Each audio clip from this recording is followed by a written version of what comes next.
Boundaries: when to say yes, when to say no, to take control of your life, by Dr. Henry Cloud and Dr. John Townsend. God and boundaries.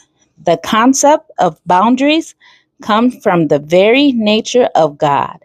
God defines himself as a distinct, separate being, and he is responsible for himself. He defines and takes responsibility for his personality by telling us what he thinks, feels, plans, allows, will not allow, likes, and dislikes.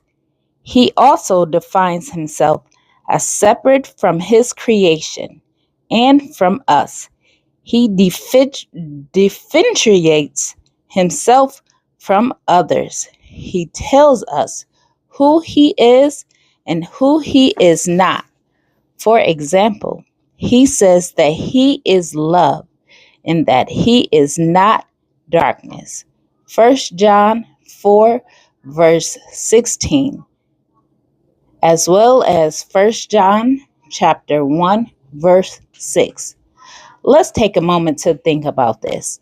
Have you ever had a conversation with a group of individuals and they were just talking about, maybe talking about goals and things that inspire them?